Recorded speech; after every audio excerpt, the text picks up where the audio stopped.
What happens when a car becomes so fast that it almost stops being exciting? That sounds crazy, right? But stay with me, because this is exactly the question this machine forces you to ask.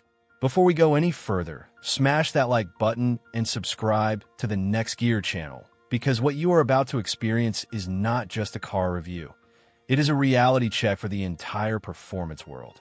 This is the 2026 Corvette ZR1, finished in a blazing, sebring orange, and on paper it sounds unreal. Twin-turbo V8, over 1,000 horsepower, 0 to 60 in just over 2 seconds. A top speed that pushes well beyond what most drivers will ever even attempt. It feels like something engineered for another planet. But here's the real question. When you reach numbers like this, what comes next? Because once you sit behind the wheel and press the throttle, something surprising happens. The speed is not just fast, it is violent. It hits you instantly, like a force that does not build, it just arrives. And for a moment, it is mind-blowing. But then you start to wonder, how much faster can this realistically get? 2 seconds to 60. Then what, 1.5? 1 second flat? And even if that becomes possible, will it actually change how you feel behind the wheel? That is where things start to get interesting. Performance used to be about the journey, the sound, the vibration, the way the car talked back to you through the steering wheel and the pedals.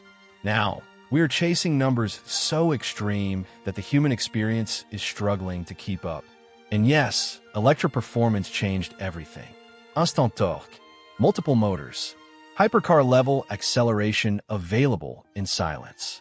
It made speed feel almost normal. That is the part nobody expected. So now when a car like this shows up, something with a roaring engine sitting right behind you, it should feel special. And it does, but maybe not for the reasons you think. Because here is the truth. This car is already too fast for the real world. You cannot fully use it on public roads. You barely scratch the surface before you are way past legal limits. And that creates a strange situation. The car has more capability than most drivers can ever access. So the experience shifts. It is no longer about exploring the limits.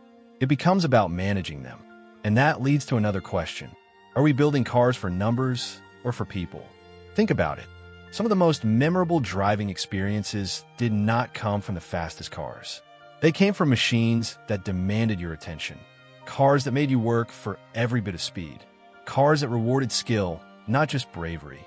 And that is where a shift is quietly happening. More drivers are starting to look backwards. Not because modern cars are bad, but because older cars offered something different. Something raw. Something that felt personal. Cars from the late 90s and early 2000s had enough power to excite you, but not so much that it overwhelmed you.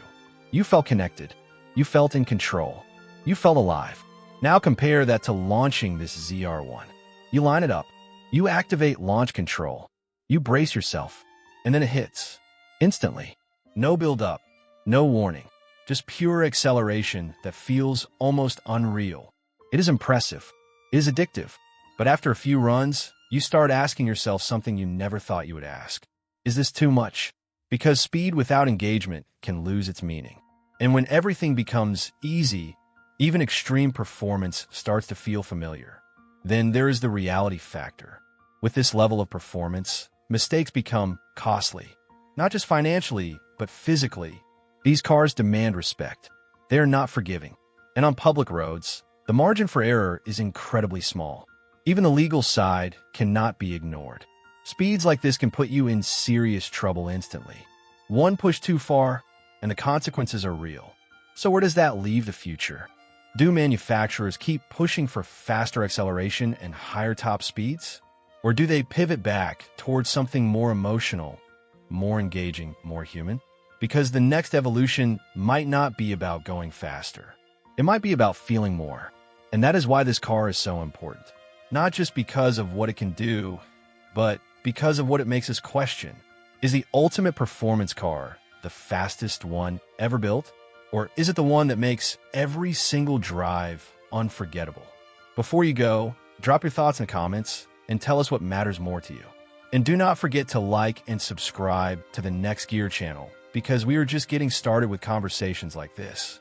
Because the future of performance might not be what anyone expects.